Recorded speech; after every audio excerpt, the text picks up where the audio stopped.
Unfiltered కి స్వాగతం. మనతో పాటు ఉన్నారు డాక్టర్ పరకాల ప్రభాకర్ గారు. మోడీని డిక్టేటర్ అని కామెంట్ చేశారు. డిక్టేటరే అయితే ఇక్కడ ఎన్నికలు కూడా ఉండేవి కాదు కదా, ప్రజాస్వామ్యం ఉండేది కాదు కదా, ఇట్లా కూర్చొని మాట్లాడే వాళ్ళం కాదు కదా, మేము ఎట్లా డిక్టేటర్ అవుతాం, మంచి వాళ్ళం కాబట్టి మీరు అంతా ఇలా మాట్లాడుతున్నారని 2024 ఎన్నికల్లో 5 కోట్ల ఓట్లు అధికంగా లెక్కించి 79 స్థానాలు ఇటు నుంచి అటు చేసి సావు తప్పి కన్నులొట్టపోయి 2 పార్టీల మీద ఆధారపడి దినదిన గంట 3 ఆయుష్ లాంటి ఒక ప్రభుత్వాన్ని పెట్టారు. వాస్తవంగా మీరు లండన్ స్కూల్ ఆఫ్ ఎకనామిక్స్ లో డాక్టరేట్ చేశారు.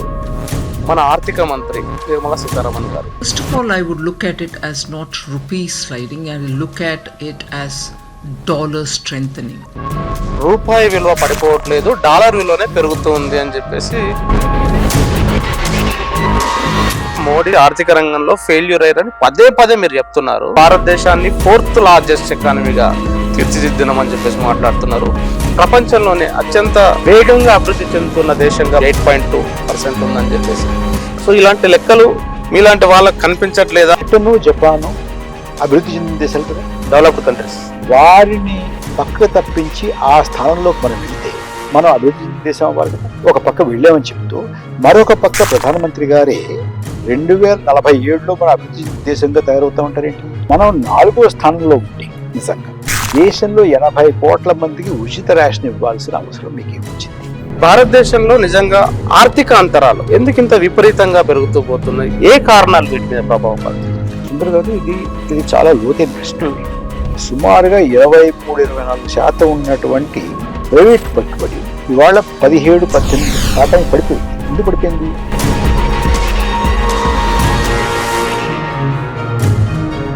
మీరు అట్లా ఎట్లా కామెంట్ చేస్తారని ఒక విమర్శ వచ్చింది. ప్రజాస్వామ్యాన్ని మీరు హతం చేసి ఎన్నికల కమిషన్ చేతిలో పెట్టు 39 స్థానాలు ఉన్నటువంటి తమిళనాడులో ఒకే రోజు ఎన్నికలు పెట్టి, 25 స్థానాలు ఉన్నటువంటి ఆంధ్రప్రదేశ్లో ఒకే రోజు ఎన్నికలు పెట్టి, 22 స్థానాలు ఉన్నటువంటి ఒరిస్సాలో 4 దశల్లో ఎన్నికలు పెట్టి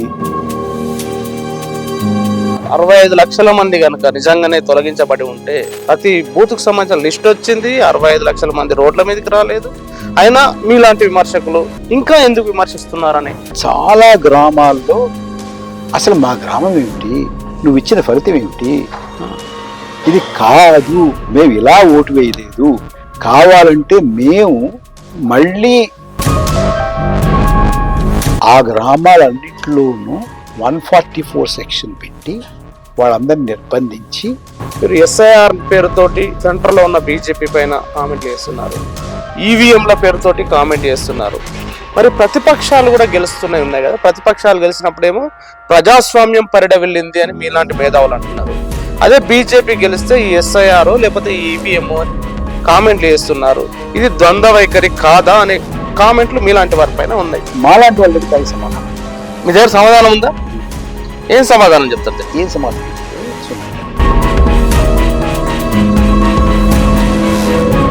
హిమాచల్ ప్రదేశ్ చిన్నది ఇచ్చాయి, తెలంగాణ ఇచ్చిన తర్వాత మహారాష్ట్ర, బొంబాయి, ధారవి స్లమ్ డెవలప్మెంట్ దాన్ని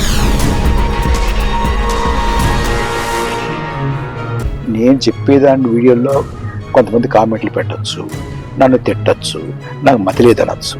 కానీ ఇంటర్నేషనల్ మానిటరీ ఫండ్ వీళ్ళు చెప్పే అంకెల్ని మనం నమ్మశక్యంగా లేవు, మనం లెక్కలోకి తీసుకోకూడదు అనే మాట అంటే అంతకన్నా తలవంపులు భారతదేశానికి ఉంటాయా?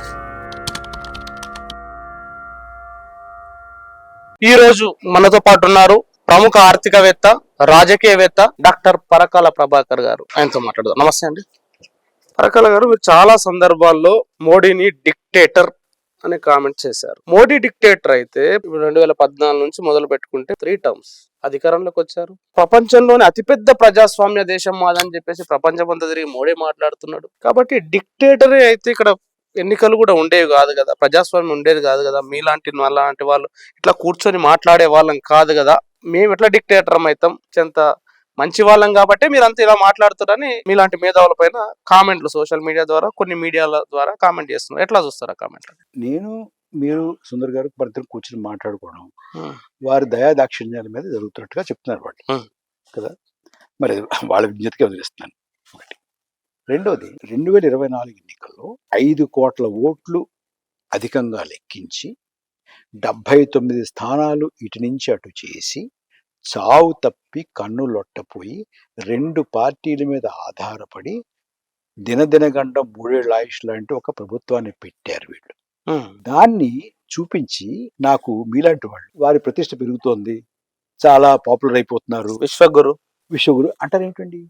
మరి అంత పాపులర్ అయితే మరి అంత కష్టపడి 400 పాడిన వాళ్ళు 2243 ఎంతో ఆగిపోయి వీళ్ళ 79 జోడించుకుని 2 పార్టీలని పక్కన పెట్టుకుని చేయాల్సిన అవసరం వస్తుంది. ఒకటి. రెండోది, ఇప్పుడు ప్రజాస్వామ్యంని మీరు హతం చేసి ఎన్నికల కమిషన్ చేతిలో పెట్టుకుని ఎన్నికల నిర్వహణ కూడా ఏ దశలో ఎక్కడ ఉండాలి, 39 స్థానాలు ఉన్నటువంటి తమిళనాడు ఒకే రోజు ఎన్నికలు పెట్టి, 25 స్థానాలు ఉన్నటువంటి ఆంధ్రప్రదేశ్లో ఒకే రోజు ఎన్నికలు పెట్టి, 22 స్థానాలు ఉన్నటువంటి ఒరిస్సాలో 4 దశల్లో ఎన్నికలు పెట్టి, బీహార్లో 41 ఎన్నో ఉంటే అక్కడ 7 దశల్లో ఎన్నికలు పెట్టి, మీకు ఎలా కావాలంటే తర్కం లేకుండా, అందులో లాజిక్ ఏమని చెప్పండి. ఈ 39కి 42కి ఏమిటంటే తేడా? ఒక స్థానం 25కిను 25కేమో ఒక రోజే పెట్టి, ఎంతకన్నా తక్కువ ఒరిస్సాలో 4 రోజుల్లో పెట్టిలాగా. అంటే అధికార పార్టీకి ఏది అనుకూలంగా ఉంటే ఆ రకంగా ఎన్నికల నిర్వహణ దశ కూడా నిర్వహించేటటువంటి పెట్టేటటువంటి ఒక ఎన్నికల సంఘాన్ని చేతిలో పెట్టుకుని 147 మంది ఎంపీలని ఒకే రోజు మీరు బయటికి పంపించి సస్పెండ్ చేసి ఇంపార్టెంట్ బిల్స్ పాస్ చేసుకుంటే, దాన్ని ఒక్క పత్రిక కానీ ఒక్క టీవీ కానీ మీకు వ్యతిరేకంగా ఒక్క వార్త కూడా రాసేటటువంటి పరిస్థితి లేకుండా చేసి, మొన్న IMF మీరిచ్చినటువంటి ఏ డేటా కూడా నమ్మశక్యం కాదు అన్న మాటని ఎవ్వరూ ప్రచురించకుండా చేసి 8.2% జీడిపి వినండి, జీడిపిని వృద్ధి రేటు చేసాము, వృద్ధి రేటు 8.2 అని చెప్పి బుకాయించుతూ ఇంకా దాన్ని ప్రజాస్వామ్యం అని నమ్మమంటే మహాప్రభు ఏం చెప్పమంటారు సుందరగా? మోడీ సంబంధించి ఆర్థిక రంగంలో ఫెయిల్యూర్ అయ్యారని పదే మీరు చెప్తున్నారు. వాస్తవంగా భారతదేశాన్ని 4th లార్జెస్ట్ ఎకానమీగా తీర్చిదిద్దినామని చెప్పేసి మాట్లాడుతున్నారు. ప్రపంచంలోనే అత్యంత వేగంగా అభివృద్ధి చెందుతున్న దేశంగా భారతదేశం 8.2% ఉందని చెప్పేసి, ఇలాంటి లెక్కలన్నీ మీరు ఆర్థికవేత్త, సో ఇలాంటి లెక్కలు మీలాంటి వాళ్ళకి కనిపించట్లేదా? ఎందుకు ఇంకా ఇన్ని లెక్కలు కనిపిస్తున్నా మీరు ఇండియన్ ఎకానమీ ఇబ్బందుల్లో ఉంది, మోడీ ఫెయిల్ అయిండు అని చెప్పేసి చెప్తున్నారు అనేది విమర్శ మీ వీడియోల కింద కామెంటాల్లో కనిపిస్తుందండి. దేశ ఆర్థిక వ్యవస్థ బాగుండాలి, దేశం 3-4 స్థానాలకి 1వ స్థానానికి కూడా వెళ్ళాలి, 2వ స్థానానికి కూడా వెళ్ళాలి.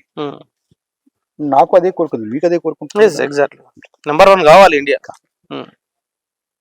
నెంబర్ 1 అయ్యి, లేకపోతే నెంబర్ 2 అయ్యి, నెంబర్ 3 అయ్యో, నెంబర్ 4 అయ్యో, నెంబర్ 4 అయ్యామని చెప్తే సంతోషంగా ఉంటుంది. అవ్వకుండా చెప్తే బాగుండదండి. ఆర్థిక వ్యవస్థ గట్టిగా ఉంటే, బలంగా ఉంటే, వృద్ధి చెందుతూ ఉంటే డాలర్ విలువ ఎందుకు పడిపోతుంది? ఒక ప్రశ్న. రెండోది, ప్రపంచంలో నిరుద్యోగం అత్యధికంగా ఉన్నటువంటి ఆర్థిక వ్యవస్థల్లో మనదొకటి. ఎందుచేత నిరుద్యోగం ఎక్కువ ఉంది? 3, ఇందులో ఈ నిరుద్యోగంలో యువత నిరుద్యోగం ఎందుకు ఎక్కువగా ఉంది? ఈ నిరుద్యోగ యువతలో చదువుకున్న యువత నిరుద్యోగం ఎందుకు ఎక్కువగా ఉంది? ఈ 4. ఓకే, మంది 4-5 స్థానంలో ఉన్నామంటున్నారు కదా. అంటే 5వ స్థానంలో ఉన్న బ్రిటన్ని కాదని 5వ స్థానంలోకి వెళ్ళాము, ఇప్పుడు జపాన్ కూడా కాదని 4వ స్థానంలోకి వెళ్ళామని చెప్తున్నారు. బ్రిటన్, జపాను అభివృద్ధి చెందిన దేశాలు కదా, చెందిన దేశాలు, డెవలప్డ్ కంట్రీస్. వారిని పక్కకు తప్పించి ఆ స్థానంలోకి మనం వెళితే మనం అభివృద్ధి చెందిన దేశం అవ్వాలి కదా, అంతేనా? మరి వారిని అభివృద్ధి చెందిన దేశాన్ని తప్పించి ఆ స్థానంలోకి మనం వెళ్ళి ఒక పక్క వెళ్ళామని చెప్తూ, మరొక పక్క ప్రధానమంత్రి గారే 2047లో మనం అభివృద్ధి చెందిన దేశంగా తయారవుతా ఉంటారేంటి? 2047 టార్గెట్ అంటారు. అయిపోయాం కదా.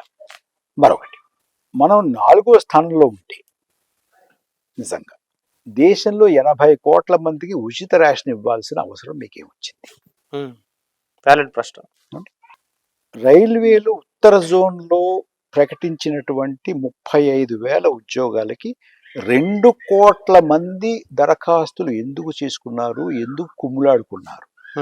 35,000కి దరఖాస్తులు 2 కోట్లు. 2 కోట్లు. ఇది అభివృద్ధి చెందిన దేశం యొక్క లక్షణాలండి ఇవి. అభివృద్ధి చెందిన దేశం, బలంగా ఉన్నటువంటి దేశం, 8.2% పెరుగుతున్నటువంటి దేశంలో మీ రూపాయి 90 రూపాయలు ఎందుకు ఇవ్వాలి డాలర్కి? సో ఇది ఎక్స్ప్లెయిన్ చేయమనండి. ఓకే, ఇవన్నీ ఒక సెట్ ఆఫ్ ప్రశ్నలు అండి. ఇంకోటి కూడా అడుగుతాను నేను, అంటే వేగంగా, అతి వేగంగా ఫాస్టెస్ట్ గ్రోయింగ్ ఎకానమీ అని చెప్తున్నారు. ఎగ్జాక్ట్లీ. ఏం చేత ఫాస్టెస్ట్ గ్రోయింగ్ ఎకానమీ అని చెప్తున్నారంటే, మిగతా దేశాలు 2%, 3% పెరుగుతుంది. మనది 8.2% పెరిగింది. Fastest growing. ఫాస్టెస్టే కదండి అలా చూస్తే. నాలాంటి వాళ్ళు ఎందుకు ఇది కాదు అంటున్నారంటే, సుందర్ గారు మీకు ఒక ఉదాహరణ చెప్తా. మీ జీతం, మీ ఆదాయం 1,00,000 రూపాయలండి నెలకి. నా ఆదాయం 100 రూపాయలండి. ఈ నెల నుంచి, లేకపోతే వచ్చే జనవరి నుంచి నా జీతం 100 రూపాయల నుంచి 200 రూపాయలు పెంచారండి. డబల్ అయితే. మీ జీతం 1,00,000 రూపాయల నుంచి 1,10,000 పెంచారండి. మీ వృద్ధి రేట్ ఎంత? 10%. నా వృద్ధి రేట్ ఎంత? 100%. నేను ఫాస్టెస్ట్ గ్రోయింగ్ ఎకానమీ అండి. మీరు ఎందుకు సరిపోతారు నా ముందు? అనొచ్చా? అది తప్పుడు ఎకానమీ అది కదంటే. ఇప్పుడు ఫాస్టెస్ట్ గ్రోయింగ్ ఎకానమీ అని వారు చెప్పే లెక్కలకి దీనికి ఏమైనా తేడా ఉందంటారా? ఒక ఎకానమీ బేస్ ఏమిటి, దాన్ని బట్టి ఏం పెరుగుతోంది అనేది లెక్కేస్తారండి ఎక్కడైనా కూడా. సరే, ఇప్పుడు నేను చెప్పేదాన్ని వీడియోలో కొంతమంది కామెంట్లు పెట్టచ్చు, నన్ను తిట్టచ్చు, నాకు మతి లేదనొచ్చు. కానీ ఇంటర్నేషనల్ మానిటరీ ఫండ్ వీళ్ళు చెప్పే అంకెల్ని మనం నమ్మశక్యంగా లేవు, మనం లెక్కలోకి తీసుకోకూడదు అనే మాట అంటే, అంతకన్నా తలవంపులు భారతదేశానికి ఉంటాయా? ఒకటి. రెండోది, నిజంగా భారతదేశ ఆర్థిక వ్యవస్థ అంత బాగా వేగంగా పెరుగుతూ బలంగా ఉంటే డాలర్కి వ్యతిరేకంగా ఎందుకు పతనం అవుతుంది? ఈ రెండింటికి సమాధానం. వాస్తవంగా మీరు లండన్ స్కూల్ ఆఫ్ ఎకనామిక్స్ లో డాక్టరేట్ చేశారు. మన ఆర్థిక మంత్రి నిర్మలా సీతారామన్ గారు రూపాయి విలువ పడిపోవట్లేదు, డాలర్ విలువనే పెరుగుతుంది అని చెప్పేసి పార్లమెంట్ సాక్షిగా కామెంట్ చేశారు. ఎట్లా చూడాలి ఇలాంటి కామెంట్? అంటే మీరు దేశం గురించి మాట్లాడుతున్నారు, నేను దేశం గురించి మాట్లాడుతున్నాను. మీరు మీ కుటుంబ సభ్యుల గురించి, మా కుటుంబ సభ్యుల గురించి మాట్లాడాల్సిన అవసరం లేదు ఇక్కడ. ఆర్థిక మంత్రి గురించి మాట్లాడుతున్నా కామెంట్స్ అంటే మీరు అలా చెప్పలేదు. మీరు దేశ ఆర్థిక గురించి మాట్లాడతారు, కానీ ఇంకోటి కూడా పట్టుకొచ్చారు, అలా తీసుకురాకండి. అది కాకుండా మనం, మీరు ఒక పౌరుడు, నేను ఒక పౌరుడు, నేను ఆర్థికంగా ఒక విశ్లేషణ చేస్తాను, మీరు పాత్రికేయుడిగా నన్ను. అంటే డాలర్ అభివృద్ధి అవ్వడము, రూపాయి పతనం కాకుండా ఉండడం అనేది, అంటే దానికి సంబంధం లేదు అనే కామెంట్ ఎట్లా చూడొచ్చు? ఎవరు కామెంట్ చేశారు అనేది పక్కన పెట్టండి. సిగరెట్ కంపెనీలు ఉంటాయండి. ఇప్పుడు అడ్వర్టైజ్మెంట్ చేయడానికి నిషేధం ఉంది, కానీ సిగరెట్ కంపెనీ అడ్వర్టైజ్మెంట్ కి అనుమతి ఉంచిన రోజుల్లో, మీరు మరి మీ వయసు ఎంతో తెలియదు కానీ నాకు, ఎలా ఉండేవి అడ్వర్టైజ్మెంట్లు? ఉల్లాసాన్ని ఇస్తుంది, ఆలోచనలు కలగజేస్తుంది, డాక్టర్లు కాలుస్తారు, ఇలా చెప్పేవాడు కదా. అంటే ఇప్పుడు మన ప్రోడక్ట్ మంచి ప్రోడక్ట్ అని చెప్తారు ఎవరైనా. అలా కాదు, మనం బలహీన పడిపోతున్నాం అని చెప్తారేంటి? చెప్పరు కదా. సో అది ఆశించక్కల. అంటే మనం మనకి ఏం జరుగుతోంది అనే దాని మీద ఒక దృష్టికోణం, ఒక సమాచారం, ఒక విశ్లేషణ, దాని గురించి ఒక అవగాహన ఉన్నాయి. నేను చెప్పినట్టు దానికి ఎందుకు నేను ఆర్థిక వ్యవస్థ వారు చెప్తున్నంత, ప్రభుత్వం చెప్తున్నంత బలిష్టంగా లేదు, ఎందుకు బలహీనంగా ఉందనే దానికి కొన్ని కారణాలు చెప్పాను, నా విశ్లేషణ చెప్పాను.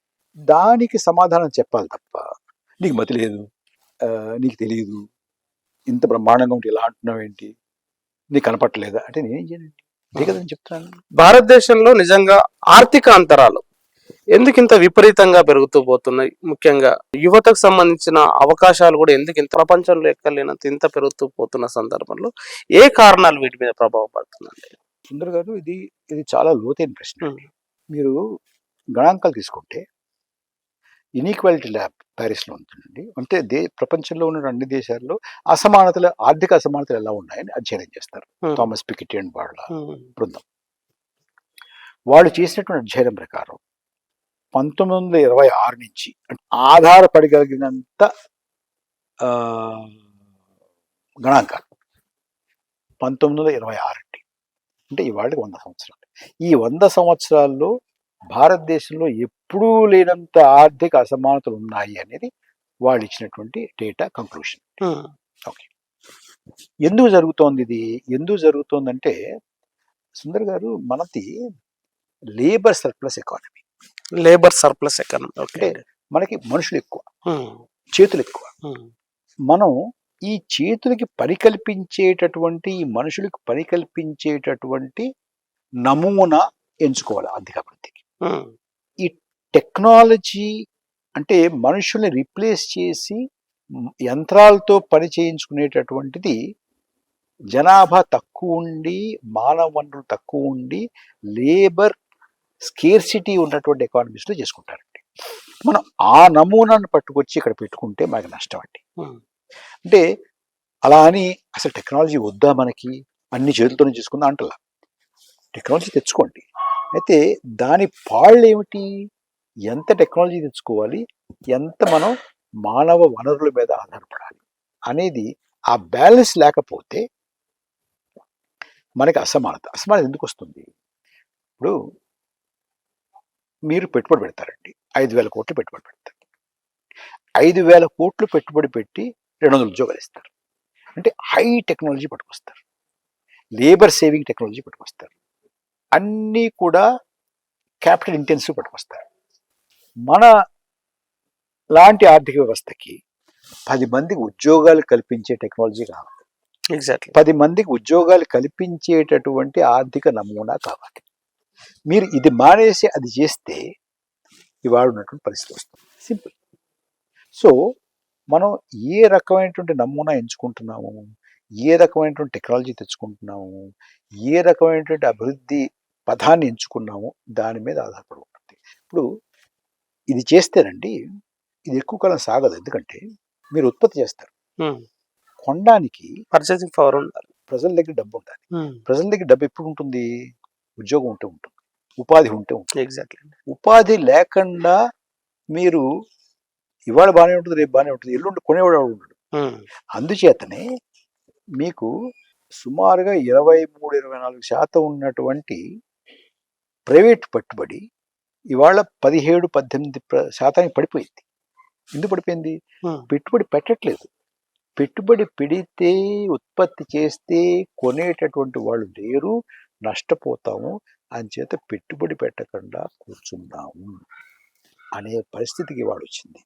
అంతేకాదు సుందర్ గారు, దేశంలో ఎప్పుడూ లేనంత గృహస్తుల మీద, హౌస్ హోల్డ్ అంటామే, హౌస్ హోల్డ్ సేవింగ్స్ ఎప్పుడూ లేనంత తక్కువ ఉన్నాయండి వాళ్ళ. హౌస్ హోల్డ్ డెట్, అప్పు, రుణం ఎప్పుడూ లేనంత ఎక్కువ ఉందండి. ఎందుకే ఉంది? ఆదాయాలు లేవు, ఉద్యోగాలు లేవు. చెప్పనే 35,000 ఉద్యోగాలకి 2 కోట్ల అప్లికేషన్ అంటే తన్నుకు చచ్చారు. సో ఇది ఎక్కువ కాలం వెళ్ళదండి. ఇలాగా వెళ్ళదు కాబట్టి, దేశంలో పరిస్థితులు బాగోలేదు కాబట్టి, ఏవైనా సరే ఎన్నికల్లో నెగ్గాలంటే వీళ్ళ ఆగ్రహం బ్యాలెట్ బాక్స్లో పడకూడదు. అంచేత వాళ్ళ ఓట్లన్నా తీసేయాలి, లేదు వాళ్ళు 100 ఓట్లు వేస్తే 150 ఓట్లు లెక్కించాలి అనే దాంతో ఇవాళ ప్రభుత్వం నడుస్తుంది. ప్రభాకర్ గారు, మీరు ఈ మధ్య కాలంలో మీ ఆర్టికల్స్ చదువుతున్నాము, మీ ఇంటర్వ్యూస్ చూస్తున్నాము. సో ఎస్ఐఆర్ సంబంధించి స్పెషల్ ఇంటెన్సివ్ రివిజన్ అనేది ఎన్నికల కమిషన్ చేసింది కాదు అని చెప్పేసి మీరు ఆరోపించారు, కామెంట్లు చేస్తున్నారు. అంటే ఎన్నికల కమిషనే ప్రవేశపెట్టిందిగా ఎస్ఐఆర్, మీరు ఎట్లా కామెంట్ చేస్తారని ఒక విమర్శ వచ్చింది. దాన్ని ఎట్లా అది చేస్తారని? మామూలుగా రొటీన్ గా SSR జరుగుతుందండి, స్పెషల్ సమ్మరీ రివిజన్. ఎన్నికలు అయినా కాకపోయినా సంవత్సరానికి ఒకసారి 2 ఏళ్ళకి ఒకసారి సమ్మరీ రివిజన్ చేస్తుంటారు. ఇప్పుడు వీళ్ళు SIR అని స్పెషల్ సమ్మరీ రివిజన్ కాదు, intensive revision. Intensive revision summary revision అయిన తర్వాత ఇంటెన్సివ్ రివిజన్ ఎందుకు చేయాల్సి వచ్చింది అని అడిగితే వారు ముందు చెప్పిన సమాధానం ఏంటంటే, మేము సమ్మరీ రివిజన్ అయిన తర్వాత ఒక అధ్యయనం చేయించాము. ఆ అధ్యయనంలో సమ్మరీ రివిజన్ సంతృప్తికరంగా జరగలేదు, ఇంకా చనిపోయిన వాళ్ళు, ఇక్కడి నుంచి వెళ్ళిపోయిన వాళ్ళు, వాళ్ళ ఓట్లు ఇంకా అలాగే ఉన్నాయి. అంతేకాకుండా డూప్లికేట్గా అంటే ఒకే పేరు మీద 5-6 చోట్ల, 7-8 చోట్ల, 20 చోట్ల, 30 చోట్ల ఓట్లు ఉన్నాయి. ఇవన్నీ తీయాల్సినటువంటి అవసరం ఉంది. షిఫ్టెడ్, ఇక్కడి నుంచి వెళ్ళిపోయినటువంటి వాళ్ళు, యాబ్సెంటీ అసలు లేనటువంటి వాళ్ళు, డెడ్ చనిపోయినటువంటి వాళ్ళు, డూప్లికేట్ అంటే ఒకటి కన్నా 2-3 చోట్ల మల్టిపుల్ అవుట్స్, SADD వీళ్ళని తీస్తున్నాం అని అన్నారు. తప్పే ఉందండి అందులో ఏం తప్పలేదండి, జరిగి తీరాల్సిందే. కానీ వాళ్ళు ఏం చేశారు అని అంటే, నిజంగా అదే గనక చేసినట్టయితే ఎవరికి అభ్యంతరం ఉండకూడదు.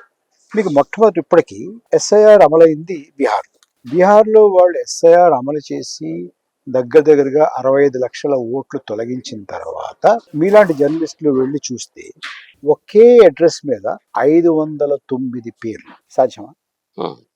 409 పేర్లు. చనిపోయారు అనుకున్నటువంటి వాళ్ళు బతుకున్నారు వాళ్ళ పేరు. ఈ అడ్రస్ సంబంధించి ఎన్నికల కమిషన్ స్వయంగా చెప్పిన మాట ఏంటంటే, వాళ్ళకి ఎక్కడ ఉండడానికి ఇల్లు లేదు కాబట్టి ఒకటే అడ్రస్ పైన మల్టిపుల్ వాళ్ళు ఉన్నారు, 0 అనేది కూడా ఉన్నది అని చెప్పేసి చీఫ్ ఎన్నికల కమిషన్ చెప్పారు. అది తప్పంటారా? వారు అలా అన్నారు. వారు ఏమన్నారంటే, ఇల్లు లేనటువంటి వాళ్ళు మేము 0 పెట్టామని అన్నారు.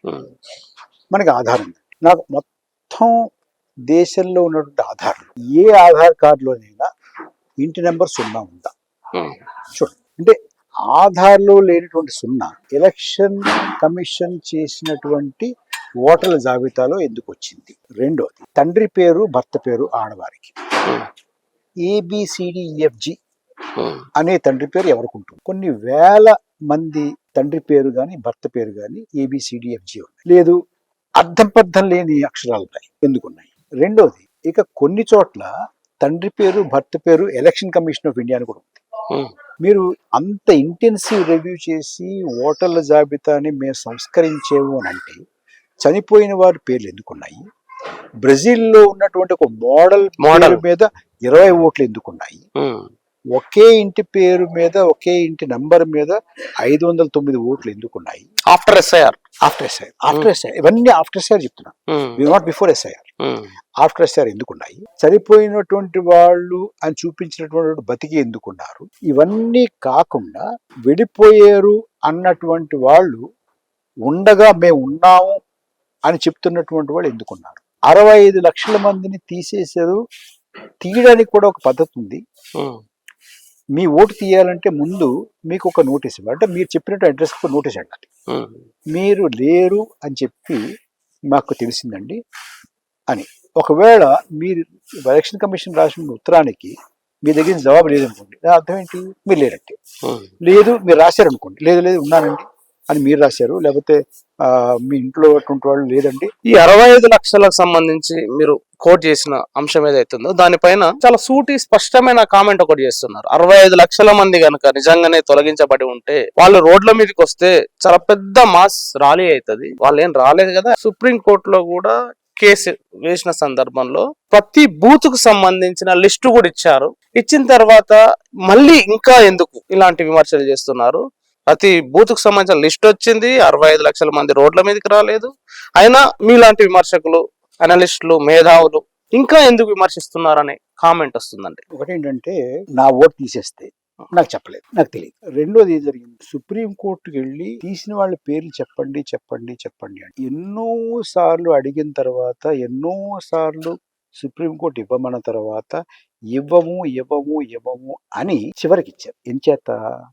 ఎంచేత ఎవరిని తీసారో చెప్పాల్సినటువంటి దాచుకోవాల్సింది ఏముంది అందులో? ఒకటి. మీకు మీ ఓటు తీసేశారు అని మీకు తెలియకపోతే మీరు రోడ్డు ఎక్కేయడం అవకాశమే లేదు. మామూలుగా మీకు మీ ఓటు తీసేసాము అని చెప్పి రూల్ ప్రకారం వెళ్తే మీకు నోటీస్ ఇవ్వాలి. అవును. మీకు ఆ నోటీస్ ఇవ్వకపోతే మీకు తెలియదు కదా, ఒకటి. రెండోది, మీరు చెప్పేది ఎలా ఉందంటే మీరు చెప్పినటువంటి ఆర్గ్యుమెంట్, వారు చేసిన ఆర్గ్యుమెంట్ ఎలా ఉందంటే, అతన్ని కొట్టాడు నేను చూశాను అని అనుకోండి, మీరు చూశారు అంటారు అని అనుకోండి, వాళ్ళు ఏమంటారు, మీరు కొట్టారు అంటున్నారు, వాడు కుయ్యమని అరవలేదు కదా, అరవకపోతే కొట్టినట్టు ఎలా అవుతుంది అంటారు. అరిచినా అరవకపోయినా కొట్టాడయ్యా నేను చూశాను, వెళ్ళి కావాలంటే వాడి కాలు చూడు ఎలా ఉందో, వీడి చేతిలో కర్ర ఉంది, వాడికేమో కాలికి దెబ్బ తగిలింది అని చెప్తాను. అది చూడకుండా వాడు అరవలేదు అంటున్నారు. దానికి ఏం సమాధానం చెప్పాలి? ఈ మధ్యకాలంలో మీరు మాట్లాడుతున్న ఇంటర్వ్యూలో ఈ ఎస్ఐఆర్ సంబంధించి ఆర్టీఐ కూడా వేసినట్లు, ఆర్టీఐకి సంబంధించి కొంత సమాచారం మాట్లాడుతున్నారు. మా ప్రేక్షకుల కోసం అది చెప్తారా? అంటే ఆర్టీఐలో రెండు ఆర్టీఐలు ఉన్నాయండి. ఒకటి ఏంటంటే, ఎలక్షన్ కమిషన్ ఏమంది, సమ్మరీ రివ్యూ సంతృప్తికరంగా జరగలేదు అని మేము నియమించిన ఒక సంస్థ చేసినటువంటి అధ్యయనంలో తేలింది, అంచేత మేము ఎస్ఐఆర్ చేస్తున్నాము అన్నారు. మీలాంటి వాళ్ళు మాలాంటి వాళ్ళు ఏమడిగారంటే, మీరు నియమించినటువంటి సంస్థ పేరు ఏమిటి, వారు ఇచ్చినటువంటి నివేదిక ఏమిటి, అందులో వారు చేసినటువంటి సిఫార్సులు ఏమిటి, ఏ ప్రాతిపదిక మీద మీరు ఎస్ఐఆర్ చేస్తున్నారు అని అడిగాం. ఇంతవరకు ఇప్పుడు మనం కూర్చుని మాట్లాడుతున్నాం కదా, ఇప్పటి వరకు దాని గురించి ఈసీఐ నోరు మెదపలేదు. అంటే నివేదిక లేదు, అధ్యయనము లేదు, సిఫార్సులు లేవు, అసలు అధ్యయన సంస్థ కూడా లేదు అనేది అర్థం చేసుకోవాలి కదా, ఒకటి. రెండోది, అంజలి భరద్వాజ్ గారిని 2 రోజుల క్రితం వారు ఆర్టీఐ వేశారు. ఎన్నికల సంఘంలో ఎస్ఐఆర్ మొదలు పెట్టడానికి ఎవరు నిర్ణయం తీసుకున్నారు, ఆ ఫైల్ నోటింగ్స్ ఏమిటి, ఆర్టీఐ దగ్గర ఇచ్చేది మనకి ఫైల్ నోటింగ్స్. అంటే election commission of India principal secretary గారు రాతపూర్వకంగా ఇచ్చినటువంటి సమాధానం దానికి ఏంటంటే, ఎస్ఐఆర్ నిర్వహించాలి అనేటటువంటి నిర్ణయం ఎలక్షన్ కమిషన్ ఆఫ్ ఇండియా తీసుకోలేదు అని లిఖిత పూర్వకంగా బ్లాక్ అండ్ వైట్ లో election commission of India principal secretary ఇచ్చినటువంటి సమాధానం. మరి ఎవరు తీసుకున్నారు? దీని నుంచి మీరు అడిగినట్టే మేమందరం ఏమడుగుతున్నాం అంటే, వాళ్ళు కూడా 2 రోజులు అయింది, ఎవరు తీసుకున్నారు, ఈ నిర్ణయం ఎవరిది, ఎందుచేత తీసుకున్నారు, ఏ లక్ష్యంతో తీసుకున్నారు అని అడుగుతున్నాం. ఏ సందర్భంలో ఇంకొక మాట చెప్పాలి సుందర్ గారు, 2024 ఎన్నికలు అయిపోయిన తర్వాత వెంకటేష్ నాయక్ గారని ఆర్టీఐలో చాలా నుంచి చాలా కృషి చేస్తున్నటువంటి వారు, అనేక ఆర్టీఐలు వేసినటువంటి వారు, హ్యూమన్ రైట్స్ యాక్టివిస్ట్. వారు 2024 లోక్సభ ఎన్నికలు 543 నియోజకవర్గాల్లో నిర్వహించినటువంటి రిటర్నింగ్ ఆఫీసర్ల పేర్లు, వారి కాంటాక్ట్ నెంబర్లు ఇవ్వండి అని అడిగారండి. ఎలక్షన్ కమిషన్ ఆఫ్ ఇండియా లిఖిత పూర్వకంగా ఇచ్చినటువంటి సమాధానం ఏమిటంటే, రిటర్నింగ్ ఆఫీసర్ల పేర్లు కానీ వాళ్ళ కాంటాక్ట్ నెంబర్లు కానీ మా దగ్గర లేవు అని ఇచ్చారు. అంటే లేకుంటే ఎట్లా ఉంటాయండి, ప్రభుత్వ అధికారుల చేతనే ఉంటారు కదా ఆర్ఓలు. అంటే అసలు ఎన్నికలు ఎవరు నిర్వహించారు, ఎన్నికలు జరిగిన నాళ్ళు అన్ని మాసాలు ఏ రిటర్నింగ్ ఆఫీసర్కి ఆదేశాలు ఇవ్వలేదా, వాళ్ళతో మాట్లాడలేదా, వాళ్ళతో ఫోన్లో సంభాషించలేదా, మీరు ఎన్నికల అబ్జర్వర్లని పరిశీలకులు కూడా మీరు నియమించి పంపించారు కదా, మరి వాళ్ళు రిటర్నింగ్ ఆఫీసర్లతో సంప్రదించలేదా? అసలు 2024 లోక్సభ ఎన్నికలు ఎవరు నిర్వహించారు, ఎవరి అధీనంలో జరిగాయి, రిటర్నింగ్ ఆఫీసర్లు ఎవరికి సమాధానాలు చెప్పారు, ఎవరితో మాట్లాడారు, ఎన్నికల సంఘానికి సంబంధం లేకపోతే, అసలు ఎన్నికల సంఘం దగ్గర సమాచారమే లేకపోతే, అసలు ఎన్నికల సంఘమే ఎస్ఐఆర్ నిర్ణయం తీసుకోకపోతే ఎవరు తీసుకున్నారు, ఎవరు చేస్తున్నారు, అదే అడుగుతున్నాం మేము. ఎవరు చేస్తున్నారు చెప్పండి, మీరు అడగాలి కదా, మేము అడుగుతున్నాం, మీరు కూడా అడగాలి, మాకు సమాధానం ఇవ్వండి.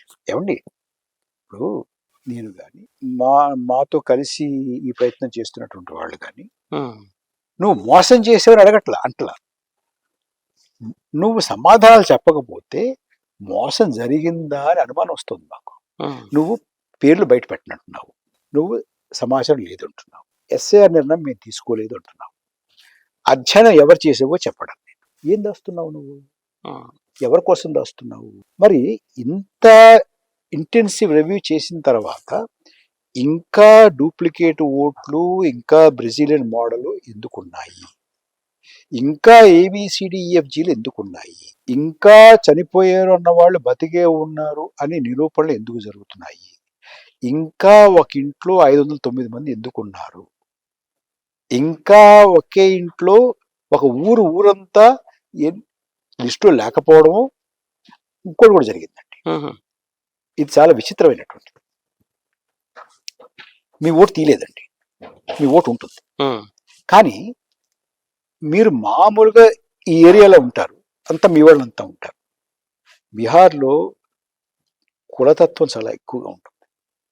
అగ్ర కులాలకి, నిమ్న కులాలు అనుకునేటువంటి వాళ్ళకి అనేటువంటి వాళ్ళకి మధ్య చాలా దూరం ఉంటుంది, ఒక రకమైనటువంటి వైరం ఉంటుంది.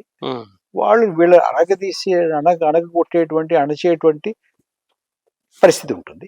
వీళ్ళు వాళ్ళు చూసి భయపడేటువంటి పరిస్థితి కూడా ఉంటుంది. అటువంటి చోట మీ ఓటు తీయరు, మీ ఓటు తీయకుండా ఓటు ఉంది కదా అంటారు, కానీ మీ బూత్ వాళ్ళ ఇళ్ళ దగ్గర పెడతారు. మీరు అక్కడికి వెళ్ళాలని సాహసించారు. ఓటు తీయనట్టు ఉంటుంది, కానీ మీరు ఓటు వేసేటువంటి అవకాశం కూడా ఉంటుంది. మరి ఇది ఎందుకు జరుగుతుంది? Intensive review. ఇంకొక మాట కూడా చెప్పాలి సుందర్ గారు. ఎలక్షన్ కమిషన్ ఇంకో మాట చెప్పింది, ఇది కొత్తగా ఏం పెట్టలేదండి, 2003లో కూడా చేసామన్నారు. 2003లో చేసాము, ఇది కొత్తగా పెట్టింది కాదు. బిఎల్ఓలు చేస్తున్నారు, బూత్ లెవెల్ ఆఫీసర్స్ ఉంటున్నారు, ప్రతిపక్షాలు కూడా ఉంటున్నాయి అని చెప్పేసి చాలా ఆర్గ్యుమెంట్ ఉన్నాయి. అయితే ఇక్కడ 2 ప్రశ్నలు వస్తాయండి. ఒకటి, మీరు 2003లో చేసామని చెప్తున్నారు కదా, 2003లో నేను ఓటను, మరి మీరు ఓటర్లు కాదో నాకు తెలియదు, కానీ 2004లో మనం ఓటర్లమే కదా, చాలా మంది ఓటర్లు ఉంటారు, దేశంలో అనేక మంది ఓటర్లు ఉంటారు. 2003లో ఓటర్లుగా ఉన్నటువంటి వారు ఎవరైనా, నేను 2003లో నేను ఓటర్గా ఉండడానికి అర్హుడినే అని వెళ్ళి ఇన్ని దస్తావేజులు ఏదన్నా ఒక అధికారి ముందు సమర్పించి ఓటర్గా నమోదు చేయించుకున్నటువంటి జ్ఞాపకం ఎవరికైనా ఉందా? ఎప్పుడన్నా జరిగిందా? లేదు. మరి అప్పుడు ఏం చేశారు? అప్పుడు చెయ్యింది ఇప్పుడు చేస్తున్నారు కదా. నాకు 23 దస్తావేజులు కావాలంటున్నారు కదా, ఆధార్ని అందులో పెట్టండి, ఆధార్ కూడా అందులో ఒకటిగా ఉంచండి అని పెద్ద యుద్ధం చేస్తేనే కానీ సుప్రీంకోర్టులో ఒప్పుకోలేదు కదా. మరి 2003లో జరిగిందా? ఏమడిగారు 2003లో? ఏమీ అడగలేదు కదా, వెళ్ళి ఇంటింటికి వెళ్ళి రాసుకుని వచ్చారు కదా. ఇప్పుడు మీరు వెళ్ళట్లేదు కదా, మీరు ఏం చేస్తున్నారు? మీరు అవన్నీ పట్టండి అంటున్నారు. ఇది ఒకటి. ఇంకోటి, ఇందాక మీరు అన్నారే బిఎల్ఓలు చేస్తున్నారు, బిఎల్ఓలకి బూత్ లెవెల్ అన్ని పార్టీల వాళ్ళని కోఆర్డినేట్ చేసుకుంటున్నారు అని చెప్తున్నారు కదా. ఇందులో అసత్యం ఉందండి. ఇప్పుడు మీరు చూస్తే బీహార్లోనూ జరిగింది, ఇప్పుడు జరుగుతున్నటువంటి 12 రాష్ట్రాల్లో అనేక రాష్ట్రాల నుంచి వస్తున్నటువంటి రిపోర్ట్లు కనుక మీరు చూస్తే కొన్ని చోట్ల అది ప్రచురణ నోచుకుంటున్నాయి, కొన్ని చోట్ల ప్రచురణ నోచుకోవట్లేదు. కానీ జరుగుతుంది ఏమిటంటే, బిఎల్ఓల దాంట్లో డైరెక్ట్గా ఎలక్షన్ కమిషన్ నుంచో మరి ఎక్కడి నుంచో డైరెక్ట్గా ఈ పేర్లు తొలగించడానికి అని ఆల్రెడీ ఫిల్ చేసిన ఫామ్స్ వస్తున్నాయండి వాళ్ళ పోర్టల్లోకి. పేపర్లో ఇండియన్ ఎక్స్ప్రెస్లో వచ్చింది. సో బిఎల్ఓలు చేయటం లేదు. బిఎల్ఓల మీద ఎంత ఒత్తిడి పెడుతున్నారంటే, మీరు కొన్ని చోట్ల బిఎల్ఓలు ఆత్మహత్యలు చేసుకునే పరిస్థితి కూడా ఉంది. వాళ్ళు అది చూస్తున్నారు వార్తలు. ఎందుకంటే ఎంతమంది ఆత్మహత్యలు చేసుకుంటే ఆ మాత్రం వార్తలు వస్తున్నాయో చూడండి. ఎందుకంటే మీడియా మీద ఎన్ని ఆంక్షలు ఉన్నాయో మీకు తెలుసు, నేను చెప్పక్కర్లేదు. సో బిఎల్ఓలు చేయటం లేదు, ఎక్కడి నుంచో జరుగుతుంది. ఇంతేకాదు, మీకు కర్ణాటకలో ఉన్న అల్లందులో తెల్లవారుజాము 4 గంటలకి ఎక్కడి నుంచో ఏదో నంబర్ నుంచి ఓటర్ డిలీషన్కి యాప్లో పెట్టడం, పెట్టిన 3 సెకండ్లో 5 సెకండ్లో టపటపా ఓటర్ డిలీట్ కావడం జరిగింది కదా. 3 సెకండ్లలో 5 సెకండ్లో సాధ్యమవుతుందండి. అయ్యింది. అది అలా అవ్వదు కాదు అని ఎలక్షన్ కమిషన్ చెప్పాలి కదండి. చెప్పిందా? లేదే. చెప్పడానికి ధైర్యం లేదు. ఒకటి, ఎందుకంటే జరిగింది కాబట్టి. మరొకటి, అసలు ఆ ముందు ఎలా బుకాయించారంటే అసలు దీన్ని ఆన్లైన్ లో డిలీట్ చేసే ప్రొవిజనే లేదు అన్నారు first. కానీ మాలాంటి వాళ్ళ వెతికి ఎలక్షన్ కమిషనే ఇదిగో ఈ పోర్టల్లో మీరు ఎక్కడి నుంచైనా కూడా ఓటర్ డిలీషన్ చేసుకోవచ్చు అని ప్రజల్ని ఎంకరేజ్ చేస్తూ ఇది ఉపయోగించండి అని వాళ్ళు ఇచ్చినటువంటి ప్రకటనలు తీసి చూపించాం. మరి ఇది ఎందుకు ఇచ్చారయ్యా, మీరు లేదన్నారు కదా అని అటు మాట్లాడలేదు. మీరు ఎస్ఐఆర్ పేరుతోటి సెంటర్ లో ఉన్న బీజేపీ పైన కామెంట్లు చేస్తున్నారు, ఈవీఎంల పేరుతోటి కామెంట్ చేస్తున్నారు. మరి ప్రతిపక్షాలు కూడా గెలుస్తున్నాయి ఉన్నాయి కదా, ప్రతిపక్షాలు గెలిచినప్పుడేమో ప్రజాస్వామ్యం పరిడ వెళ్ళింది అని మీలాంటి మేధావులు అంటున్నారు. అదే బీజేపీ గెలిస్తే ఈ ఎస్ఐఆర్ లేకపోతే ఈవీఎం అని కామెంట్లు చేస్తున్నారు. ఇది ద్వంద్వ వైఖరి కాదా అనే కామెంట్లు మీలాంటి వారి పైన ఉన్నాయి. ఎట్లా చూస్తారు దాన్ని? ఒకటి ఏంటంటే మనం అర్థం చేసుకోవాలి సుందర్ గారు, యాక్చువల్గా రాజకీయ పార్టీలు దీని మీద పెద్ద ఎత్తున గొడవ చేయకపోవడానికి ఒక కారణం ఏంటి? ఎందుకంటే వాళ్ళు డైరెక్ట్గా అడుగుతారు, ఏమయ్యా నువ్వు నెగ్గిన చోట అయితే బానే ఉందా, నువ్వు ఓడిపోతే ఓటు చోరియా అంటారు. వాళ్ళు నోరు పూసుకుంటున్నారు కదా. మాలాంటి వాళ్ళ దగ్గర దానికి సమాధానం ఉంది. మీ దగ్గర సమాధానం ఉందా? ఏం సమాధానం చెప్తారు? ఏం సమాధానం అంటే సుందర్ గారు, ఇది ముందు ఫస్ట్ గా మీరు గమనంలో పెట్టుకోవాల్సింది ఏంటంటే ఇది ఆషామాషిగా జరుగుతున్నటువంటి వ్యవహారం కాదు. ఇది చాలా తెలివితేటతోటి లోతుగా ఒక ప్రణాళికబద్ధంగా జరుగుతున్నటువంటి వ్యవహారం. అది ఏమిటి మరి మీకు తెలుసో లేదో కానీ క్యాసినో అని ఉంటుంది. మనం వెళ్తాం, ఆడతాం, ఒక ఆట నెగ్గుతాం, ఒక ఆట ఓడిపోవడానికి స్కోప్.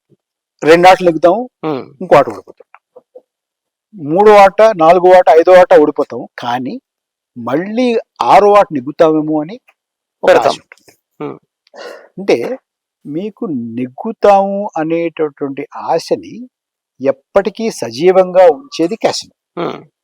మీరు వెళ్ళి ఆడిన ప్రతి ఆట ఓడిపోతే మీరు మళ్ళీ అటువైపు చూడరు, మళ్ళీ అడుగు కూడా బెటర్. లంచ్ బ్రేక్ లో వచ్చేస్తారు బయట కదా. లంచ్ తర్వాత కూడా మీరు వెళ్ళి ఆడుతున్నారని అంటే మళ్ళీ నెగ్గుతాం, ఇది ఓడిపోతే కానీ ఇంకోటి నెగ్గుతాంలే, ఇంకో ఆట నెగ్గుతాంలే అనే ఒక ఆశ, మళ్ళీ రేపు కూడా వచ్చేటువంటి అవకాశం. కానీ ఏ రోజుకి ఆ రోజు మనం at the end of close of business లో ఈ మొత్తంలో లాభం ఎవరికి వస్తుంది? క్యాసినో వాడికి, మీకు రాదు. అంచేత అయితే మీరు ఇందులో మనకి నెగ్గే అవకాశం ఉంది అనుకుంటూ ఆడుతూ ఉంటారు. అప్పుడు ఏమవుతుంది? పెద్ద స్టేక్ ఏమో ఓడిపోతుంటారు, చిన్న స్టేక్ నెగ్గుతూ ఉంటారు. హిమాచల్ ప్రదేశ్ చిన్నది ఇచ్చే, తెలంగాణ ఇచ్చే పర్వాలేదు, మహారాష్ట్ర, బొంబాయి, ధారవి స్లమ్ డెవలప్మెంట్, అదాని అది పట్టుకో. హర్యానా చిన్న రాష్ట్రం అయినా కూడా ఢిల్లీకి దగ్గరగా ఉంది. రైతులు ఉద్యమం చేస్తే ఢిల్లీ మీద పడకుండా ఆపాలంటే మనకి హర్యానా ప్రభుత్వం అంతా ఉండాలి. కర్ణాటక ఇచ్చేసి, చిన్నది ఇంకోటి ఇచ్చేసి, జార్ఖండ్ ఇచ్చేసి, ఇవన్నీ ఒకటి పోయి కానీ లోక్సభ పట్టుకో. అంటే ప్రతిపక్షం పోటీ చేస్తూ ఉండి జార్ఖండ్ నెగ్గాం కాబట్టి ఇంకోటి కూడా నెగ్గుతామేమో, ఆ తర్వాత నెగ్గుతామేమో అనేటువంటి ఆశ సజీవంగా ఉంచుతూ జరిగేటటువంటి ఆట కింద తయారు చేశారండి దీన్ని. అంచేత అంత ఆషామాషిగా అంటే చాలా మంది అడుగుతుంటారు, మరి అలాగే అయితే 400 పార్ అన్నారు కదా, 400 నెగ్గేచ్చు కదా, 400 రావచ్చు కదా, లేదా కనీసం బీజేపీకి ఫుల్ మెజార్టీ తెచ్చుకోవచ్చు కదా అంటారు కదా.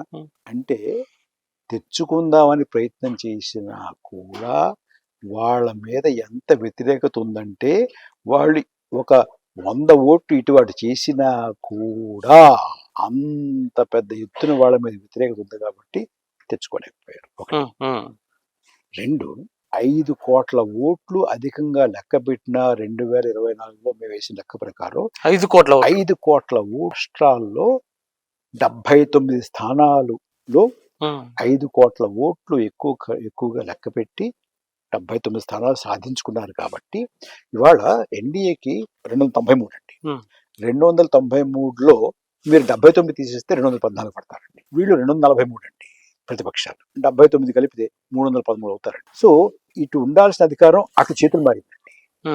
కేవలం వీళ్ళు ప్రిలిమినరీ ఓటింగ్ కి ఫైనల్ ఓటింగ్ కి మధ్యలో 12%, 15%, 20% పెంచినందువల్ల 79 స్థానాలు 15 రాష్ట్రాల్లో వీరు ఎన్నికల ఫలితాలు తారుమారు చేశారు కాబట్టి ఇవాళ ఎన్డీఏ అధికారంలో ఉంది అనేది.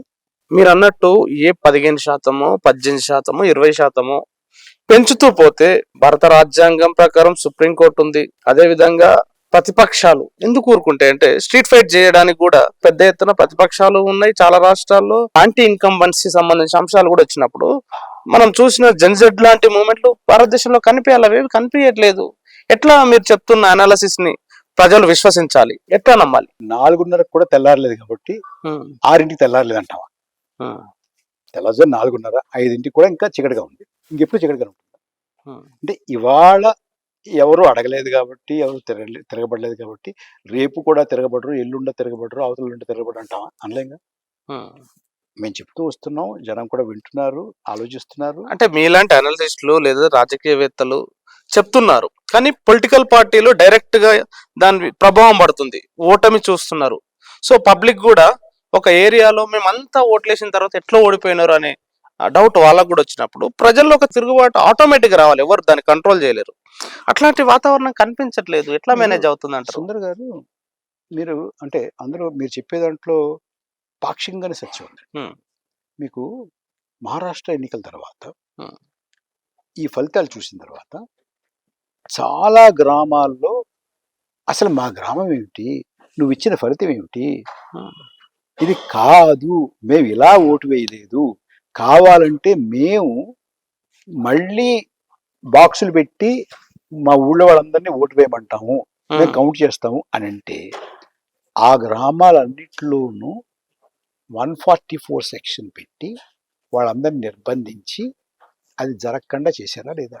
మీరు మీరు చూడండి, వార్త పత్రికలో చూడండి, మరాఠీ పత్రికలో చూడండి, ఇంగ్లీష్ పత్రికలో కూడా చూడండి, వార్తలు వచ్చాయి కదా. భయభ్రాంతుల్ని, జనాల్ని బయటికి రాకుండా చేసి మొత్తానికి దాన్ని అదుపులోకి తీసుకొచ్చారండి. ఇక రాజకీయ పార్టీలు, సుందర్ గారు, నా ఉద్దేశం ఏంటంటే మేము కూడా అదే అంటాం. ఇప్పుడు మేము చెప్తున్నాము, ఇది సరే అయితే ఎంపీలుగా మేము, ఎమ్మెల్యేలు మేము, మంత్రి మేము, మీరే కదా అయ్యేది. ఎగ్జాక్ట్లీ కదా.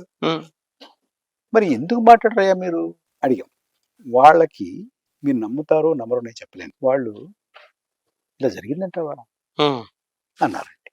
ఏమైనా చూసుకోవట్లేదు మీరంటే, అంటే అసలు ఎన్నికల కమిషన్ని అనుమానించాలి అని ఇప్పుడు అనుకోలేదండి మేము అన్నారండి. అది కూడా పెద్ద నెరేషన్ నడుస్తుందండి. ఎన్నికల కమిషన్ ని మీరు అనుమానిస్తారా? భారతదేశ రాజ్యాంగబద్ధమైన పదవి ఎన్నికల కమిషన్, దాన్ని అవమానిస్తారు, ఓటు హక్కును అవమానిస్తారు అని ఇటు సెంటిమెంట్ వైపు ఒక నెరేషన్ నడుస్తుంది కదా. నేను ఇప్పుడు వాళ్ళు అనేది తప్పుపట్టట్లా, కానీ నేను కొన్ని ప్రశ్నలు అడుగుతున్నాను.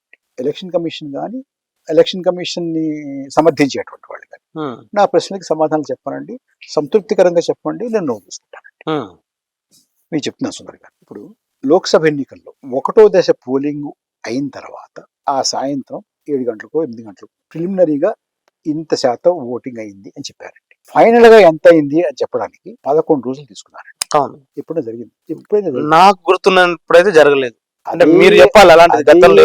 మనం డిజిటల్ ఇండియా కాకముందు, విశ్వగురువు కాకముందు, ఇంత నెట్వర్క్ లేనప్పుడు, ఇంత రోడ్లు కూడా లేనప్పుడు, బ్యాలెట్ బాక్సులు నెత్తి మీద పెట్టుకుని పీకలోతు నీళ్ల వరకు దిగి నడుచుకుంటూ వెళ్ళి పోలింగ్ బూత్ ఓపెన్ చేసి పోలింగ్ నిర్వహించిన రోజుల్లో కూడా ప్రిలిమినరీ ఫిగర్ ఇచ్చిన తర్వాత ఇది ఫోన్ చేసి అరిస్తేనే కానీ, గంటలు వెయిట్ చేస్తేనే కానీ మీ ట్రంకాలు జిల్లా కలెక్టర్కో రిటర్నింగ్ ఆఫీసర్కో వెళ్ళనటువంటి పరిస్థితులు ఉన్న రోజుల్లో కూడా ఆ రాత్రికో మహా ఆలస్యమైతే ఆ మర్నాడు పొద్దునకు ఫైనల్ ఫిగర్ ఇచ్చేవాడండి. ఇప్పుడు డిజిటల్, ఎలక్ట్రానిక్, మీకు ఈ ఎప్పటికప్పుడు యాప్లో అప్లోడింగ్, వెల్ కనెక్టెడ్, విశ్వ గురువు. 11 రోజులు ఎందుకు పడుతుందండి? ఎందుకు పడుతుందండి 11 రోజులు? నిజంగా మాలాంటి వాళ్ళకు కూడా అర్థం కాని ప్రశ్న అది. దానికి ఒక సమాధానం రావాలి కదా. ఇప్పుడు మేము ఎలక్షన్ కమిషన్ అడిగితే బీజేపీ స్పోక్స్ పర్సన్ ఎందుకు చెప్తారంటే సమాధానం మాకు ఎలక్షన్ కమిషన్ చెప్పారు కదా. బీజేపీకి భారతీయ జనతా పార్టీ సంబంధం ఏంటండి? ఎలక్షన్ కమిషన్ కి భారతీయ జనతా పార్టీ సంబంధం ఏంటి చెప్పండి. వీళ్ళని అడిగితే వాళ్ళు చెప్తారేంటి, వాళ్ళని అడిగితే వీళ్ళు చెప్తారేమిటి? ఇప్పుడు 11 రోజులు ఎందుకు పట్టింది? ఇంకో విషయం చెప్తా సుందర్ గారు, మీలాంటి వారు కూడా మిస్ అయినటువంటిది ఏంటంటే, మనకి జూన్ 1వ తారీఖు 7వ దశ పోలింగ్ అయిందండి. 4వ తారీఖు లెక్కింపు అయింది. 4వ తారీఖు రాత్రి విజేతలను ప్రకటించారు. పోలింగ్ అయింది, విజేతలను ప్రకటించారు. విజేతలను ప్రకటించిన 2 రోజుల తర్వాత ఎన్ని ఓట్లు పడ్డాయో చెప్పారు. ఎప్పుడైనా జరిగిందండి హిస్టరీలో? ఎక్కడ జరుగుతున్నారు? ఒప్పుకుంటారండి? మీ స్కూల్ పీపుల్స్ లీడర్ ఎలక్షన్ ఒప్పుకుంటారండి? ఒప్పుకోరు. పోలింగ్ అయింది, ఇన్ని ఓట్లు పడ్డాయి అన్న తర్వాత లెక్కించి ఎవరి దగ్గర చెప్తారా? అవును. లేకపోతే లెక్కించి ఎవరి దగ్గర చెప్పిన తర్వాత ఎన్ని ఓట్లు పడ్డాయి చెప్తారా? ఇదే బీహార్ లో మొన్న అసెంబ్లీ ఎన్నికల్లో జరిగింది. అంటే మీకు ఏమండి, మంది యూనివర్సల్ అడల్ట్ ఫ్రాంచైజ్ అంటే వయోజన ఓటు. ఎగ్జాక్ట్లీ 18 ఏళ్ళు నిండినటువంటి వారందరికీ ఓటు హక్కు కంపల్సరీగా ఉండాలి అనేది మన పద్ధతి కదా. అవునండి. ఇప్పుడు ఒక రాష్ట్రంలో వయోజనులు 18 సంవత్సరాలు దాటిన వాళ్ళు ఎంతమంది ఉంటారు అనేది ఉజ్జాయింపుగా ఒక ఐడియా. సెన్సస్ జరగకపోయినా మిగతా అనేక సర్వేలు ఉంటాయి, ప్రభుత్వానివో లేకపోతే ఫ్యామిలీ సర్వేనో, ఫ్యామిలీ హెల్త్ సర్వేనో, రకరకాల సర్వేలు ఉన్నాయి కదా. సో మనకి ఇంతమంది వయోజనులు ఉన్నటువంటి ఒక రాష్ట్రంలో 1,00,000 అటు ఇటుగా ఓటర్లు ఉంటారు, అంతే కదా. అంతేనా? బీహార్లో వయోజనులు ఎంతమందో అంతకన్నా 80 లక్షల ఓటర్ల సంఖ్య ఎందుకు తక్కువ ఉంది చెప్పండి. ఉండకూడదుగా. అంటే అది యూనివర్సల్ అడల్ట్ ఫ్రాంచైజ్ అంటే వాళ్ళు వేస్తారో వేయరో కనీసం ఓటు ఉండాలిగా. 80 లక్షల అంటే వయోజనులు 18 సంవత్సరాలు నిండినటువంటి వాళ్ళు ఎంతమంది ఉండాలో ఆ సంఖ్యకి, ఓటర్ల సంఖ్యకి 80 లక్షల తేడా ఎక్కడ ఉండదు. వ్యత్యాసం ఎందుకు వచ్చింది చెప్పండి. ఓకే, ఈ ప్రశ్న దీనికి సమాధానం రావు. ఇది కాక ఏమంటారు, కొన్ని ప్రశ్నలు నాకు ఎదురవుతుంటాయి, నేను సమాధానం చెప్తుంటాను. మీ వీక్షకుల కోసం అవి క్లుప్తంగా చెప్తాను. చెప్పండి. ఓకే, ఇందాక మీరు అన్నారే మరి అక్కడ జరగట్లేదు, ఇక్కడ జరుగుతుందా? ఒక చోట జరుగుతుందో ఒక చోట జరగట్లేదు. ఎలా జరుగుతుందంటావు? ఎందుకు జరుగుతుందంటావు? జరగాలనుకుంటే ఇన్నేమిటి ఇంకా తెచ్చుకోవచ్చు, మల్టిపుల్ గా తెచ్చుకోవచ్చు, వాళ్ళకి కావాల్సిన తెచ్చుకోవచ్చు. దానికి సమాధానం ఒకటి ఏంటంటేనండి, మా ఇంట్లో దొంగతనం జరిగింది అనుకుందాం. కాసేపు మీరు SI or station house officer, నేను పోలీస్ స్టేషన్ వచ్చాను. వచ్చి అయ్యా మా ఇంట్లో దొంగతనం జరిగిందంట, మీరు మీ వీధిలో ఎన్ని ఇళ్ళు ఉన్నాయి అడిగారు. సరే అయ్యా 10 ఇళ్ళు ఉన్నాయండి. ఆ 10 ఇళ్ళు ఉన్నాయా? 9 ఇళ్ళు వదిలేసి మీ ఇంట్లో పడ్డా? ఎందుకు పడ్డాడు అడిగారు అనుకోండి. నేను చెప్పగలను, అది సమాధానం ఉందా? 2 ఓకే సరేనయ్యా నమ్ముతాను, 9 ఇళ్ళు వదిలేసి కేవలం మీ ఇంట్లోనే పడ్డాడు అను ఒప్పుకున్నా కాసేపు. ఏమైపోయింది? సరే ఈ 10 పోయాయండి, ఇంట్లో 10 ఉన్నాయా? లేదండి ఇంకా ఉన్నాయండి. అన్ని వదిలేసి 10 తీసుకెళ్ళాడా? నేనేం సమాధానం చెప్తాను దానికి? సరేనయ్యా 9 ఇళ్ళు వదిలేసి మీ ఇంట్లోనే పడ్డాడు ఒప్పుకుంటాను, అన్ని వదిలేసి 10 పట్టుకెళ్ళాడు అది ఒప్పుకుంటాను. ఎలా వచ్చాడు చెప్పు? పైనుంచి వచ్చాడా, కింద నుంచి వచ్చాడా, వీధిలోంచి వచ్చాడా, పెరట్లోంచి వచ్చాడా, ఇటు నుంచి వచ్చాడా, కిటికీలోంచి వచ్చాడా, తలుపులోంచి వచ్చాడా? నేను చెప్పను. ఎవరు కనుక్కోవాలి? అంటే చాలా మంది ఇదే అడుగుతున్నారండి. మరి అన్ని వదిలేసి ఇక్కడే ఎందుకు జరుగుతుంది? అన్ని చేసేసుకోవచ్చు, కొన్ని ఎందుకు చేసుకుంటున్నారు? వీధిలో అన్ని ఉంటే మీ ఇంట్లో ఎందుకు పడ్డారంటగా ఉంటుంది. ఓకే, ఇది ఈవీఎంలో తేడానా, మరో తేడానా, బిఎల్ఓ చేస్తున్నాడు, ఇంకో చోట చేస్తున్నారు, ఎవరు చేస్తున్నారు అది కూడా నేను చెప్పాలి. అంటే ఇది ఎలా ఉందంటే సుందర్ గారు, నేను వెళ్ళి ఫిర్యాదు ఇస్తే నువ్వు ఎఫ్ఐఆర్ రిజిస్టర్ చేసుకుని దర్యాప్తు చేయడం నీ బాధ్యత, నా బాధ్యత? పోలీసుల బాధ్యత. సో నేను వెళ్ళి ఏమండి మాకు దొంగతనం జరిగింది, ఈ వస్తువులు పోయాయి అంటే నువ్వు దర్యాప్తు చేసి పోయాయనో పోలేదనో అన్నీ ఉండగా పోయిందంటే అను, అబద్ధం చెప్పావనో ఏదో అన్నా, లేదు నిజంగా పోయాయి అనుకుంటే ఎవరు తీశారు, ఎక్కడ తీశారు, ఎలా వచ్చారు, పోలీస్ కుక్కను పెడతావో మరొకటి పెడతావు, ఇన్వెస్టిగేట్ చేయాలి. అలా కాకుండా వీళ్ళు అనేటువంటిది ఎలా ఉందంటే సుందర్ గారు, నీకు అనుమానం ఉందంటున్నావు, ఫిర్యాదు చేస్తున్నావు, రుజువులు చూపించు. నేను రుజువులు చూపించాలా, నువ్వు రుజువులు చూపించాలా? ఇప్పుడు కోర్టులో రుజువులు ప్రాసిక్యూషన్ చూపించాలా, ఫిర్యాదు చేసిన వాడు చూపించాలా? ఎవరు చూపించాలి చెప్పండి? ప్రాసిక్యూషన్ కదా. సో నేను వెళ్ళి ఎలక్షన్ కమిషన్ కి ఏమండి ఇది ఇలా జరిగిందని నాకు అనుమానంగా ఉంది, పొద్దున్న లేచి చూసేప్పటికి లేవు అంటే సాక్ష్యం చెప్పు అంటే పోలీసుల్ని అనుమానిస్తున్నావు నువ్వు? మీ దగ్గర బీట్ కానిస్టేబుల్ ఉంటాడు కదా, వాడు పడుకున్నాడు అంటావా? నేను అంటలేదండి, మా ఇంట్లో పోయింది, కనీసం దర్యాప్తు చేసి నా నోరన్నా మూయించండి, లేదా నా సరుకులను తెచ్చిపెట్టండి. అదేవిధంగా మీరు చాలా క్లియర్ గా ప్రతిపక్షాలకి, పార్టీలకి చాలా క్లియర్ గా ఒక విజ్ఞప్తి, అడ్వైజ్ చేశారు. ఏంటంటే ప్రతిపక్షాలు ఎన్నికల్ని బహిష్కరించండి, పార్లమెంట్ లో నుంచి బయటికి రండి, వీధి పోరాటాలు చేయండి. నిజంగా ప్రతిపక్షాలకు గనుక ఆ ఫియర్ నిజంగా సెగదాకి ఉంటే మీరు చేసిన కామెంట్ చేసి ఇప్పటికీ దాదాపు బీహార్ ఎన్నికలు అయిపోగానే చేశారు ఆ స్టేట్మెంట్. అదే రోజు మా టీటీఎన్ లో కూడా మేము రిపోర్ట్ చేశాం. ఏ ప్రతిపక్ష పార్టీ ఇంతవరకు స్పందించలేదు దానిపైన. అంటే నిజంగా ఏదో జరిగితే ఏదో ఒక్క ప్రతిపక్ష పార్టీ, చిన్న ప్రతిపక్ష పార్టీ అయినా స్పందించాలి కదా. ఎందుకు స్పందించట్లేదు? అంటే మీరు చేసిన కామెంట్ లో ఆ వ్యాలిడిటీ లేదన్నా అనుకోవాలా, ఏమనుకోవాలి? ఎన్నికల బహిష్కరణ లేదు, లోక్సభలో నుంచి రాజీనామా చేసి బయటికి రావడం అనేది తేలికైన విషయం కాదు సుందర్ గారు. ఒక రాజకీయ పార్టీ ఎన్నికలు బహిష్కరించాలంటే కష్టపడి నెగ్గినటువంటి 10 సీట్లు వదిలేసి రావాలంటే అది అంత తేలిక కాదు. మేం చెప్పినంత తేలిగ్గా ఎందుకుంటుంది? వాళ్ళు పోటీ చేస్తారు, దాని మీద ఆధారపడి ఉంటారు, రకరకాల ఒత్తిళ్ళు ఉంటాయి, రకరకాలు ఉంటాయి. అయితే నేను చేస్తున్నటువంటి వాదన ఏమిటంటే, మీరు ఓట్ చోరీ అని బీహార్లో ఊరేగింపులు పెట్టారు. పెద్ద ఎత్తున స్పందన వచ్చింది. జనం ఎందుకు వచ్చారు? ఓట్ చోరీ అని అంటే మీ వెనకాల రారుగా. నిజంగా ఓట్ చోరీ లేకపోతే ఎందుకు వస్తారు? ఇప్పుడు మీరు ఇందాక అన్నారు ఎవరు బయట రావట్లేదని. వచ్చారుగా, లక్షలాది మంది వచ్చారండి. ఓట్ చోరీ జరిగిందంటే అంతమంది వచ్చారంటే అందులో కనీసం కొంత శాతం అన్న ఒప్పుకున్నట్టే కదా మీరు చెప్తున్నది. ఓకే, మరి ఓట్ చోరీ జరిగింది అన్నటువంటి పార్టీలు ఎందుకు ఎన్నికల్లో పాల్గొన్నారు? దానికి ఇప్పుడు నేను ప్రభుత్వాన్ని, ఎన్నికల సంఘాన్ని కదా వీళ్ళని అడుగుతున్నాను. ఏమై మీరు ఓట్ చోరీ అంటున్నారు కదా, నువ్వు నిజంగా ఓట్ చోరీ జరిగిందని మనసా వాచా కర్మేణ నమ్మితే ఎందుకు ఎన్నికల్లో పోటీ చేశావు? ఎన్నికల్లో పోటీ చేసినందువల్ల ఏం జరుగుతుంది? ఓటు చోరీ ఎన్నికల విజయంగా చూపెడతారు వాళ్ళు. అంటే దానికి లేనటువంటి లెజిటిమసీని ఆపాదించుకుంటారు. ఏమండి, పోటీ చేసాము, ప్రతిపక్షాలు కూడా పోటీ చేసి వాళ్ళకి మాకు మధ్య పోటీ జరిగితే జనాలు మాకు తీర్పిచ్చారు అంటారు. అంచేత మీరు పోటీ చేసినందువల్ల మీరు ఎవరికి సాయం చేస్తున్నారు?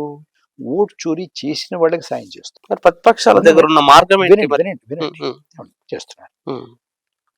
అంచేత మీరు ఎన్నికల్ని ఈ రకంగా జరగకుండా ఎన్నికల సంఘం నిష్పక్షపాతంగా ప్రభుత్వానికి, ప్రభుత్వ పక్షానికి కొమ్ము కాసే విధంగా వారికి అనుకూలంగా ఎన్నికల ఫేజెస్ని నిర్ణయించడం, వారు ఏం మాట్లాడినా కూడా ఎన్నికల కోడ్ ఆఫ్ కాండక్ట్కి విరుద్ధంగా వెళ్ళినా కూడా, విద్వేషపూరితమైనటువంటి ప్రసంగాలు చేసినా కూడా వారిని ఆపకుండా, వారి మీద చర్యలు తీసుకోకుండా, లెవెల్ ప్లేయింగ్ ఫీల్డ్ లేకుండా చేస్తున్నందువల్ల మీరు పోటీ చేస్తే ఓడడం ఖాయం కదా.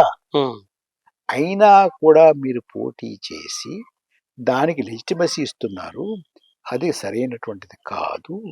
అంచేత బహిష్కరించడమే సరైనటువంటిది.